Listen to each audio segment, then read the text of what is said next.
Tell me what you're drinking, we can go pour one. Tell me what you're thinking, we can have some more fun. Welcome back to the Stealing Home Show, the most unserious baseball show on the planet, hosted by the best brother-sister duo in baseball. I'm Anthony here with my sister Lisa, and we are 2 games into the World Series. 2 games into one of the most greatest World Series that we've ever had, potentially in the history of baseball. I'm definitely might be over dramatic on that. But one thing I'm not over dramatic about is this will be the best episode we have ever done. We're in the middle of the World Series, the climax, the final episode of the baseball season. Well, not ours episode. I'm just saying like in metaphorically for baseball sense, the World Series. But if you like our show, if you like what we do, if you like us, I couldn't imagine why. But go ahead and subscribe. We are on the push to 1,500 subscribers. And I'm ready to talk about some baseball. So, yeah. Me too. You ran through it all. Let's just get into it. You're pretty bold wearing the Yankee hat today after the last 2 games. Yeah, well, I've been wearing it all season, on and off, intermittently. Glad you found it, because that last episode you had to settle for the minor league right, team. I could not find it last episode. I did find it, and it just felt like I've never tried to be a bandwagon person. I didn't choose to be a Yankee. This has kind of just happened as a circumstance of my birth. So here we are. It's also a choice, by the way, guys. Well, what am I supposed to do? I can't change now. I'm an old woman. I'm past my youth. I can't just change like what team I go for. You definitely can. I don't think that's Mom right. did. No, unless Mom was a Mets fan. No, unless like I marry someone and he has a different team, or you then have a brother who's a Rays fan. Then I can pick that team. Or if I like move to a new city, that's another option for me. Or like a Buster Posey situation. If someone comes out of FSU and they're like really good, Taylor Walls, and I want to follow them, Luke then Weaver. I could change my mind then. But other than that, I'm not a person that believes you can change your allegiance. I think you have to stick with it. So even though, getting back to the World Series, the last 2 games have been tough, I've been rocking with the hat, and I got to keep rocking with the hat because this is just where we are today. The first one I think was tough just because of the fashion and the way it ended. Yes. So did you watch the first game or see the highlights or anything? Yes, I watched most of the first game, and then I had something early in the morning, so I did go to bed. But I did watch the highlights at the end, so I know how it ended, and I watched it all happen. So it was tough. The build up to this World Series, we talked about it last episode. Yankees Dodgers, a lot of people are going to hate on it, but I think subconsciously you're going to love it because it's Yankees Dodgers, and if you're a baseball fan, this is something you love. It's kind of like the Subway Series, like yeah, pro Subway Series, con Subway Series, pro Yankees Dodgers, con Yankees Dodgers. Historic though, because they've matched up more than any other team in Major League Baseball. Well, and also because you're looking at 2 teams, as we've all talked about, and anyone who watches baseball knows, that have these incredible stars, right? And so we want to see how they match up against each other. Exactly. So this is a World Series where we're talking before Game 1. We're already saying maybe potentially the World Series of the century. Maybe potentially something we're going to tell our grandkids about, being able to watch this World Series. And then we get Game 1, and it's like, holy hell. Here we are. We're right. We were right. So, obviously, Freddie Freeman is the hero for the Dodgers. Hits a walk-off grand slam, which just saying that in Game 1. Am I right to say that that's the first walk-off grand slam in World Series history? I don't know. Are you? That's a ChatGPT question right there. No, I feel like I did hear or read that in a highlight. Maybe it would be specifically for Game 1 grand slam walk-off, but I don't. That feels like a stat that is made up. And that's shocking to hear you say because I feel like you hate stats like that, where it's like, first ever day game, home run at 8:37 p.m. When they get too specific. But if it's the first ever in a World Series ever, then that's something. But if it's just for Game 1, then like, yeah, hold on, Freddie. Like, walk-off World Series, a grand slam? I don't know. I'm asking ChatGPT right now. Also, this episode is sponsored by AI. by OpenAI. By the entirety of AI. And that it is not at all. And please don't sue us. We're not. In World Series, only one player ever hit a walk-off grand slam. Okay, maybe this might be outdated. So no, it can't be. Some guy for Pittsburgh did it in 1960. Some guy, let me put some respect on his name.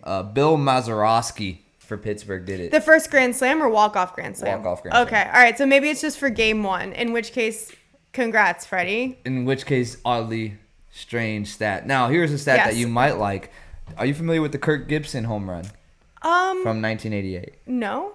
Okay, Kirk Gibson hit a home run at this, and let me give you a little backstory. I'm sure maybe some of you guys know this, but if you don't, Kirk Gibson was a Dodger, and the Dodgers were playing the A's in the World Series in Game 1. Again, Freddie Freeman, that Game 1 we saw few days ago, probably one of the best game ones since Kirk Gibson and the Dodgers. Okay. Generally speaking, one of the best World Series games. I mean, in our lifetime, I feel like it is. One of the best World Series games we've seen since 2016 Game 7. Okay. That one's better. Okay. That was Cubs-Indians. Cubs won the World Series. That was a great game. Right. That was a great game. But, that is true. I mean, Game 7 versus Game 1, this is a great Game 1. One of the best ones since Kirk Gibson. And Kirk Gibson was playing on the Dodgers. He had a hurt knee or a hurt leg. He couldn't play. He didn't play the entire he wasn't playing Game 1. And they're facing the A's. The Dodgers are down. And there's a runner on, I believe. And they pinch hit Kirk Gibson, who's been their guy. He's just hurt. You see him, he's seeing pitch after pitch, extending the at-bat against Dennis Eckersley. Am I giving you too much info right now? No, I mean, I just don't know who these people are, but go off, Dennis King. Eckersley was he's a Hall of Famer, pitched for the A's. Just totally dominant. He was like the closer. Like he molded what the closer position was. Okay. He was that guy. Okay. He was Mariano before Mariano was Mariano. Gotcha. In the 80s. Uh-huh. So Dennis Eckersley is just dominating the opposition all year long. Kirk Gibson goes up with a bum leg, works the at-bat, and miraculously hits a home run to walk it off for the Dodgers. And that's the Vince Scully call, which I'm going to butcher right now, which might be like a baseball fan sin. But he's like, I think it goes, in a season that has been so improbable, the impossible has happened. While Kirk Gibson's like running around, hitting just that. losing it. Well, the quick stat or the fun stat I wanted to talk to you about, and I don't know if this is true. This could have been baseball propaganda, big baseball lying to me on Twitter. But apparently the pitch or the two walk-offs, Freddie Freeman and Kirk Gibson, which Freddie Freeman had similarities because he's got a bum ankle right now. Right. And he's also running very weird. Yes. Well, I think he might just run weird anyway. Some baseball men do run weird. I've noticed that. And then if you add a bum ankle, I'm sure it does get worse. It's double weird. So he's running weird. But you got the similarities where you got two Dodgers, two guys, both left-handed, both bum, lower extremity. Something, yeah. Lower extremity bum injuries. And apparently they homered. Their walk-offs were both at 8:37 local time. That is bizarre. Ooh. That is crazy. We are nearing when the veil. It's October. The ghosts start coming out in October. Gets really thin. You know, Kirk Gibson's pretty sure is still alive and kicking. Yeah. But the ghost of the moments, encapsulated that. I wanted to play this, though. I don't know if you saw this. It is Joe Davis. Now I'm taking you down a little. I'm weaving a story for you here. We truly are. Yeah. I'm weaving a story for you guys here. Joe Davis does the World Series for Fox Sports. Okay. He also does the regular season games for the Dodgers. Okay. So maybe, that might, I told you, I might have mentioned that last episode, that might annoy some people that you have the Dodgers regular season broadcaster doing the World Series. But I think he's done pretty good at not being biased. And I love Joe Davis personally. I think he's a great announcer. Do you think he's a Dodgers fan? Yeah, I think so. I think he's a fan of baseball. I think he likes the Dodgers because that's who he does. But I think he's a professional, is able to put that behind him when calling the World Series. No, he did a good job. Until there's a walk-off grand slam in Game 1. I wanted to play you this. So Vince Scully is the guy who did the she is gone in a season that's so improbable. Vince Scully did that call. Vince Scully also did national TVs. Okay. Also did World Series. Okay. Also the regular season Dodgers broadcaster. Gotcha. So he's famous for before every Dodger game. It's, you ever hear it? It's time for Dodger baseball. That's Vince Scully. Vince Scully. Got it. So Joe Davis, when Vince Scully passed away, replaces Vince Scully as the regular season broadcaster for the Dodgers. And I'm sure as a broadcaster, he has some kind of respect for Vince Scully. He's obviously replacing a legend. So there's probably some kind of personal connection that he has with Vince Scully, or some kind of admiration that he has towards a legend. You could imagine. We don't know. And now here he is. We haven't asked him. Now I would love to ask him if this was the case. And now here he is with a spot with a bum guy, a guy who's got a bum lower extremity, similar to Kirk Gibson. Same time. He's probably a baseball place. Historian. And he's probably thinking, if he hits one out, I'm going to do the Kirk Gibson call. At 8:37, yeah. Well, maybe not that deep. But someone put this, I didn't put this together. Someone on Twitter put this together and listen to the two calls. They put Vince Scully and Joe Davis back-to-back with Kirk Gibson and Freddie Freeman's home run. And let me play it for you because they both say she is gone at the same time when the ball clears the fence. And I think that was Joe Davis paying homage to. Probably that and a little bit of good timing. I think. Well, I mean, to just say To she is say gone. it, but maybe the timing. I think of they it. lined it up, but Yeah, either way, I just think it was him paying homage to Vince Scully. I thought that was pretty neat. So just listen to this.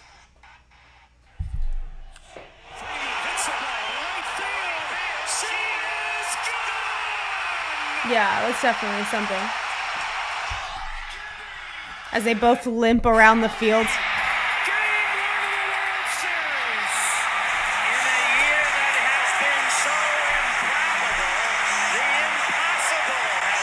Okay, so I did get it right. I was worried I didn't get it right. I might have flip-flopped the words. It's a good phrase. I like Vince it. Scully was the GOAT. I'm gonna have to use that sometime at work, like Vince in Scully- a project that was so improbable. The impossible has happened. That would be nice. That would be so sweet. No one's gonna know In what a they're like. deadline- She's being very dramatic about this It's report. like, guys, I want to be thankful for the teamwork because in a deadline that was It was so improbable. They're like, that Excel is the not that impossible important. happened. It's like, what is she talking about? This was literally just like a pre-morning checkup, like a Yeah. team meeting. What did she a PowerPoint? It's our 10:30 all hands. What are you talking about? So I just thought that was awesome. After game one, I'm thinking, holy cow, this was one like.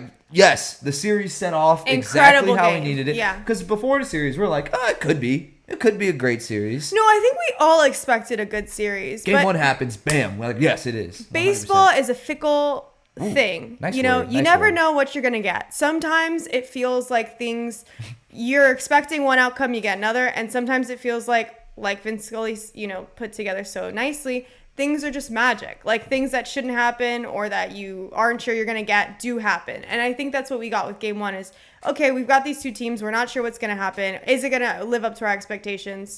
It does, right? Then we go into game two. And yeah, but actually, I want to talk about. Okay. Let's not go into game two yet. I didn't know. There's some beef going on. Not beef, but a little bit of conversation. Words being exchanged between people. In the baseball atmosphere, talking about Aaron Boone's decision on who to pitch in that final inning. Yes. Okay. So the Yankees were up a run. Aaron Boone puts in Nestor Cortez, who I believe hadn't pitched in like 55 days, like a long almost time. 2 months. Yeah. He gets Ohtani out. He put him in there to face Ohtani. Gets Ohtani out. Then they walk Mookie and Freddie hits the home run. 2 pitches, 1 out, home run, game over. And people were saying, why the hell would you put Nestor Cortez in when he hadn't pitched in so long? Are you on that train? Like, do you have any kind of input on that? Okay, look, again, I mentioned this, I think it was actually just last episode or maybe a few episodes ago. Pitching is something to me that just feels like it's like ether. physics. It's like quantum mechanics. I know it's out there. I understand that people think that they know what it means and how it works. I'm not one of those people. I'll never tell you that I understand any sort of pitching strategy. They throw the ball, they try to get the outs. That's about all I've got with pitching, and I think that's enough. Pretty accurate. But what I will say is that I think, and we talked about this a little bit with the most recent one we've talked about was the Guardians game. There was a time where Aaron Boone pulled a bunch of guys in, and it's like he just seems to make decisions where you're like, that was the Royals. Okay. Infield in. I was gonna say and we've talked about this head scratchers at other times in the season that there are just some weird calls made, and I think this goes back to what I've been saying. This feels like a very important World Series for the Yankees. If they do not win, I don't know what's gonna happen. This is uneducated opinion. I am not purporting to be an expert, but it does feel important. It does feel like there are weird calls made and head scratching things that happen. That being one of them, and we've seen it throughout the seasons that we've had recently. So, am I surprised that something like this would happen? No, I'm not. I think it's a weird call? Yeah, I kind of do. But I don't know. I mean, I get why people are saying why Nestor. I feel like I know why Booney did it, because in the regular season he pitched pretty well against Ohtani, Nestor Cortez. But you bring him in to face Ohtani. He hadn't pitched in a while. That tells me you have trust in the guy. Yeah. To go out there if you put him in against Ohtani. So if you put Nestor in against Ohtani and you have trust in him against Ohtani, why wouldn't you have trust against Freddie Freeman? And I just think he got beat, but I get why people are like, yeah, he pitched good against, I brought this up to Brett, and Brett, I said, yeah, Cortez pitched well against Ohtani in the regular season, so I kind of see what he's doing there. And I believe either Brett or someone else told me, he was like, dude, that regular season matchup was 4 months ago. We said it before. I mean, it was like different June. teams. Yeah, it's completely teams. different situation. So Yeah. I don't know. I do think it's a head scratcher. I think you leave whoever you've got in, or you put someone else who's probably a little warmer. But whatever. I want to bring. Who am I to say? And then we get to game 2, and the Dodgers just kind of win game 2. But at the end of game 2, Ohtani ends up going down. Right. He got hurt.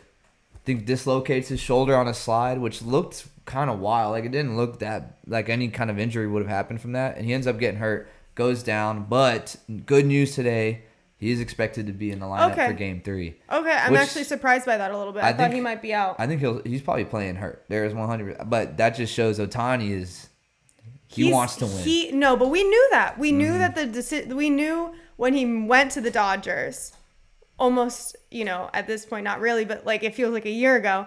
We knew that that's why he was doing this. He wants to win. He's hungry for the win. I think he's shown that in the way that he's played this season. And it's no surprise to see that he's going to keep playing because I think he's hungry for that ring. I've been thinking about this, and I'm happy he's in the lineup. I don't know what kind of Ohtani we're going to get post shoulder dislocation because it hurts. It's like probably really inflamed. I'm not a doctor, but I mean, I would imagine if I dislocate my shoulder and I got to play a baseball game 2 days later and try to hit 100-mile-an-hour pitching, it'd be pretty hard. Yeah, I mean, I've only torn things, and I didn't even want to walk upstairs, so I can't imagine playing a baseball game with, a full injury, But I was thinking about Ohtani in reference to the World Series. He hasn't had, and we've only been 2 games in, but he hasn't had his moment. He hasn't had a moment yet. Yeah. We got the Freddie Freeman moment. Right now, Ohtani's moment was getting hurt at second base. Like he hasn't. Yeah. And also, what's weird is it continues. Him with runners in scoring position, lights out. When nobody's on base, not as good. But like, if that's the trend, I'd rather be that trend than be terrible with runners on base and just be good with nobody on base. Well, I'd rather be good with runners on base. Yeah, of course. No, I think he is looking for his moment. I think for Ohtani to just get a ring with, sitting out the rest of the series would probably not be what he wants, right? So whether he's hurt or not, he's going to get in there. He wants to contribute. Yeah. Also, if he was out, I have no doubt that Dodgers lineup would still be able to compete with the Yankees. And they'd probably rally around that and try to win it for him because he was instrumental in getting them there. Maybe. Did you also see in Japan all the anime? Okay, let me restart this. In Japan, obviously anime is huge. Yes. All global. Everyone loves everyone. Anime. Yeah, people here like anime. Exactly. But specifically in Japan, you know what One Piece is? The pirate one? Yeah, of course. I guess they were supposed to release, maybe you know more about this than I do. They were supposed to release some kind of season for One Piece. Okay. Anime in Japan. And they postponed the season of One Piece so that people in Japan could watch the World Series. I love that. And watch Ohtani. I love that. I saw an article on MLB.com. I didn't get a chance to read it about how the world is watching Ohtani and how Ohtani has like a worldwide fan base. I didn't realize that it was so far that One Piece, which is a very beloved anime, is being rescheduled just so that we can watch Ohtani. But that's awesome. I'll take it a step further. If I had a wedding scheduled this week, I'm postponing my wedding. Look, if there comes a point where my wife's just gonna you're engaged to someone, I will sit her down and be like, just avoid. Like, October. You basically have to have a winter wedding. Like, you cannot get married before November or after April 1st. I am not Jimmy Fallon from Fever Pitch, okay? I can miss a game. I can miss it. If you're going to ask me to miss a game of the World Series with Ohtani Judge, no. For your wedding, for the love of your life? Babe, I'm sorry. Okay, yeah, but I'm going to have that on a TV behind all the crowd so I can watch. Instead, like, while I'm doing my vows, I'm watching the at-bat. I'm going to have to pause. So should we talk about game 2? Well, there's, what do you want to talk about? Well, I don't know. The Yankees lost, and now they're leading. Dodgers are leading 2-0 in the series, right? Yeah. Was there anything else to talk about in game 2? You've got nothing? I said in the beginning of the series, I don't know if I mentioned it on the show. I did tell my coworker, though. I was like, Teoscar Hernandez, and I don't know if I told you this. I said he's going to have a good series. He hit a home run. Yeah, he did. He hit a home run. And I said he's particularly going to have a good series in the Bronx. Speaking of the Bronx, though, potential doom for the Yankees. They're down 2 games. They are going back to New York, but they already had a start from Garrett Cole, their ace, and you lost that game. The top 2 starters, you lost those games. So now you got to win. So do you think that there's any chance that the Yankees can come back? I didn't think there was a chance for the season even started. So I looked this up. Or for the series even started. Because I was interested. Now, I'm not a stats girly. Can I guess a stat? Sure. Is it percent on how many teams win down 2-0? Is that what the stat is? Yes. There's 2 of them actually. Well, give me it without the number. I'll try to guess the number. In best of 7 postseason series, teams taking a 2-0 lead win what percent of the time? Do I have to give a specific? I'll give a specific number. I'm gonna say they win 82% of the time. 84% of the time. I've looked this up in the If past. you take the lead 2-0, you will win. But not only that, in the current 2-3-2 format, so 2 at home, 3, and then 2. Do you want to guess how many times teams that have won games 1 and 2 at home, at what percentage they end up winning?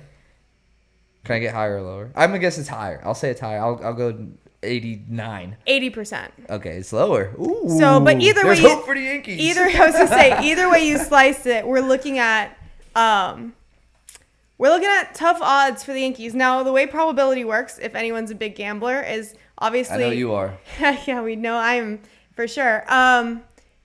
We know, there's still a chance. It's not to say that it's not going to happen just because it's 80% more likely that the Dodgers win, but it does definitely look like the Yankees have become the underdog here, which is, I think, kind of what everyone was expecting. They always were. I think part of that is because guys like Aaron Judge aren't Aaron Judging. Yeah, and I did, I looked into that a little bit because obviously Aaron Judge has not been performing. I think his postseason has been kind of, there was a moment when he was hot because I said that. He had one home run in Cleveland. You were like, he's kind of hot. And I was like, okay, I'll let you. I had hope. You're the baseball guy. I'll let you take it. I was hoping he'd heat up. But he's not been delivering in the postseason. And I think based on an interview I watched with Judge, it does look like it is weighing on him, which I would assume it does because it would weigh on me.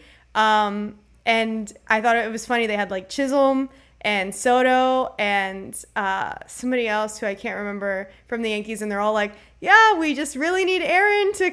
That's crazy. They said that? Well, like their quotes were things like, he's a great hitter. When he's hot, he's going to get in there. We just need him to get in there and like do his thing. And it's like kind of, they were very nice about it. But the general feeling from everyone was we need him to do anything. And I think the biggest problem that I saw with Aaron Judge watching him hit the last couple games, and I see with him often, also, again, not an expert, just a girl who watches baseball.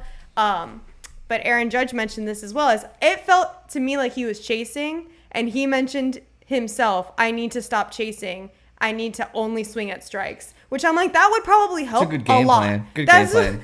He's a smart guy. Part of the game is really focusing on the strikes instead of the balls. Very smart guy. It is easier to hit strikes than balls. Like when you're that pretty, you really don't have to be smart. But pretty to describe Aaron Judge? Yeah. If that man was not 6'6" and 1,000,000 pounds and played for the Yankees, you would not. If you saw him on the side of the street, he's not. You wouldn't say that's a pretty guy. Yes, I would. All right. Yes, I would. Yeah, anyway, regardless. It's crazy what money does, guys. See that? Yeah, and pinstripes, they help. It is true. Pinstripe suit is nice. Yeah. Regardless, yeah, I think that's the truth. I don't know why I think he's trying to make something happen, and by trying to make something happen, all he's doing is striking out. So. They call that pressing. Oh, is that what they call it? When you press, yeah. But have you seen you've watched his at bats, and he gets out on like low sliders a lot, low off speed that duck below the zone, and those are tough pitches because he'll swing at them, and you gotta try to see them up and hit. Because if they start low, they end lower. Yeah, because they're off speed. Makes sense. So he swings through them and strikes out. But the thing is, if he takes those pitches, it's like it's the pitch they dot, and it's like right on the corner. He gets caught. That's a strike anyway. So it's like he's got to figure it out. Just hit, bro. Barrel ball. It was somebody who said from the Yankees that was like, yeah, he has to get his timing down better. It's not a hitting issue. It's a timing problem. You got 5 games. Well, actually, you got 2 games. Yeah, we're kind of running out of time to fix your timing, Aaron. So maybe we figure that out. Bro, Aaron, if you need advice, dude, just put barrel on the baseball. It's easy. Trust me. I don't know if you haven't thought of that. I know you figured out the strike ball thing, but if you need an extra strategy hint, go with what he said. Yeah. Hit the ball with the bat. And then suddenly it all works out. So yeah, I don't know. I think let's say Aaron Judge comes back tomorrow, game 3, and he's just like, well, There was more to that sentence. And he just like totally hot, like pulls a Freddie Freeman, who's now hit 2 home runs, one being a grand slam, right? Completely comes back Freddie Freeman style for the Yankees in the next 3 games. Do the Yankees have a chance, or are they still doomed? Well, they have a chance now without him doing that. I mean, I'm a firm believer in it's not over till it's over, old Yogi Berra saying. I know, but so. It's not fun when you know what I mean? Hey, look, you're a baseball journalist now. You gotta give me a crazy take. I also say it's not a series until the home team loses, and so far the home team hasn't lost. So if the Dodgers go and beat the Yankees in the Bronx, and the series started, and the Yankees are down 3-0. I mean, if they gotta wake up though. You think they can finish this in 5? The Dodgers? Yeah. I predicted that. I said Dodgers in 5. All right. Well, that might be what happens. Yeah. But I got an interesting Judge stat for you. So shout out Jared Carrabis, who's that Red Sox fan on Twitter. Mm-hmm. You seen him? Huge, like probably one of the biggest online baseball guys. He's up there. He's on the Mount Rushmore for baseball media on Twitter and podcasts and stuff. Jared Carrabis tweeted out 10 hours ago, there are 133 players who have had at least 50 plate appearances in the postseason since Aaron Judge walked past the Red Sox clubhouse with the boombox. And you remember what I'm talking about? They played them in 2018. They were up 2-1, or they tied in Fenway, and then went back to the Bronx, and the Red Sox beat the brakes off of them.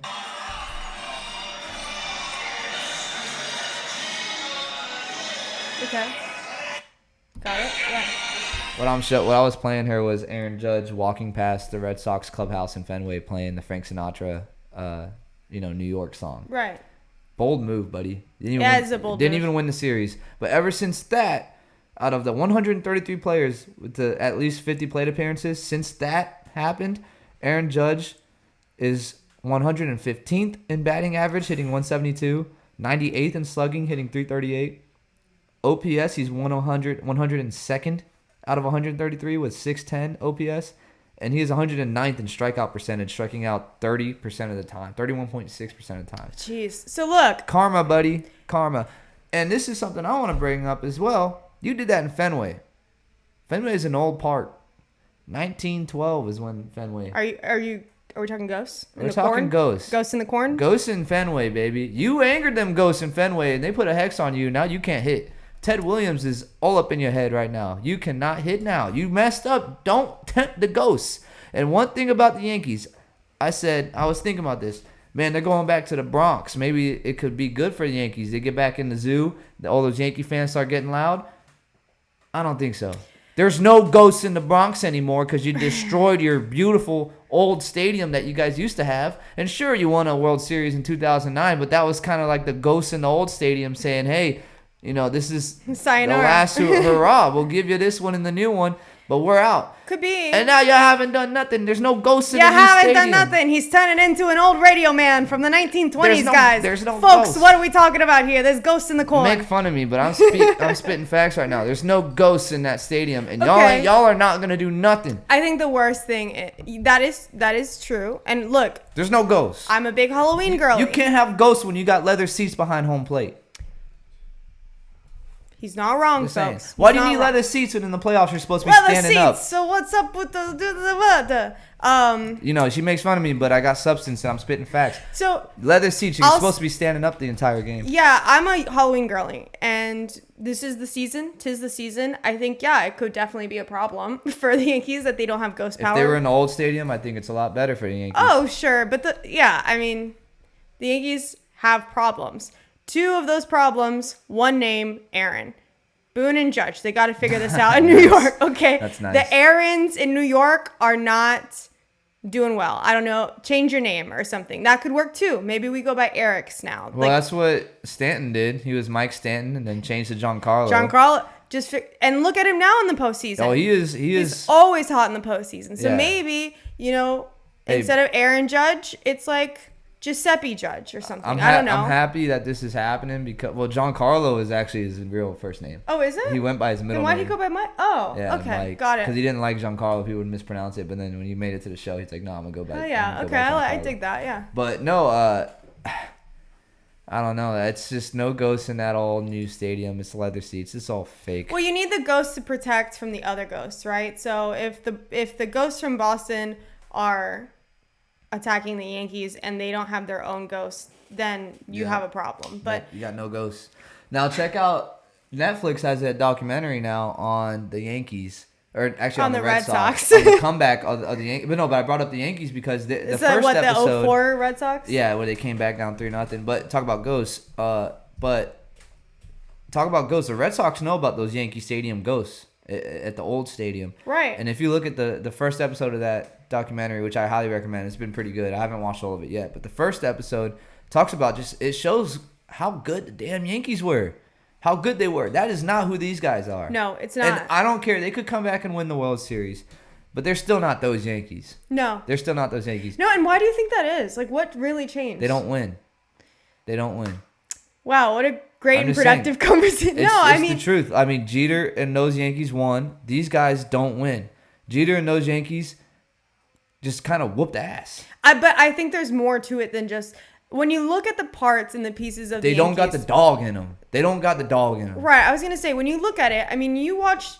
Jazz Chisholm makes plays sometimes that are incredible, right? Soto, he can hit. Stanton, obviously, in the postseason. Judge, when he's hot, which is apparently any time other than October. Like, you've got the parts and bits of guys that should be really good and should be winning. And it just seems like this club cannot get it together. We'll see. Maybe this will all get clipped, and when the Yankees come back and win 4 games in a row, and then they'll be like, who doesn't have that dog in them? But I don't know. We'll see. They've got a 16% chance, apparently. Well, I mean, maybe look somewhere at it this between way. 20 to 16%. You got to hurt Ohtani. You got to hurt Freeman. They're in the lineup. The only guy that's there now that's clearly stopped Freeman at all. Well, you get what I'm saying, though. I mean, there's kinks in the armor, so to say, in the Dodgers. And if you look at it, their starting pitching, I think the Yankees' starting pitching is better. I said that in the beginning. Now, here's a question I have. So far in the MLB app, Game 3 is going to be Walker, Buehler, and Clark Schmidt. And I like Buehler over Schmidt, but we'll see what kind of pitcher we get. But Game 4, you could throw Garrett Cole. They're throwing Gill. Why not throw Cole? Because he wouldn't be on short rest in Game 4. That's your ace. I wonder if that's wrong, if they're going to pitch Cole. Maybe they'll change their mind. I don't know. Maybe it's just the app auto-updating. Yeah. You usually go 3-man rotation, I feel like, because you get an off day. So Garrett Cole would be on there on I think you would want to pitch Cole if you have him. Well, if you're down 3-0, you're definitely pitching Cole. I mean, that's the guy. Maybe they're hoping they can save him for a later game. No, I would go 4 because then it's usually you pitch 4 because then you can bring him in on short rest for Game 7. Again, guys. Can't do that very well if he's Game 5. But yeah. I think I smell doom for relativity and pitching. These are two things that over my head. Yep. Well, that's all I really got. I'm excited for Game 3. Buehler and Schmidt. Ohtani should be in. I'm excited to see what kind of Ohtani we will get. I think maybe it'll make him stronger. Like full anime character. I don't know. You've dislocated your no, but he's down. He just goes like Super Saiyan or whatever they call it. Oh, and also I see on Twitter, this might be big baseball propaganda again, but the Dodgers are rumored to be interested in signing Soto. Which also, you hear that and you're like, no duh, who isn't interested in signing Soto? But I think yeah. Well, isn't Judge's contract up this year, or is they signed him a while, 2 years ago. For a long time. Well, remember he hit the record home run and they signed him to that contract. He bet on himself. You're right. Yeah. Well, anyway, I think that kind of wraps it up. I mean, short show, but there's not too much to say. We're excited for the next 2 games, and looks like I might be retiring this hat. Well, you're not gonna be a Yankee fan if they lose. That's pretty crazy. No. I just meant the whole season's almost over. We only got a few more days left. You're gonna put the hat away. You're gonna lock it in the chest box. I just put it away, and then when Game 1, 2025 starts, I take it back out of the trunk. All right.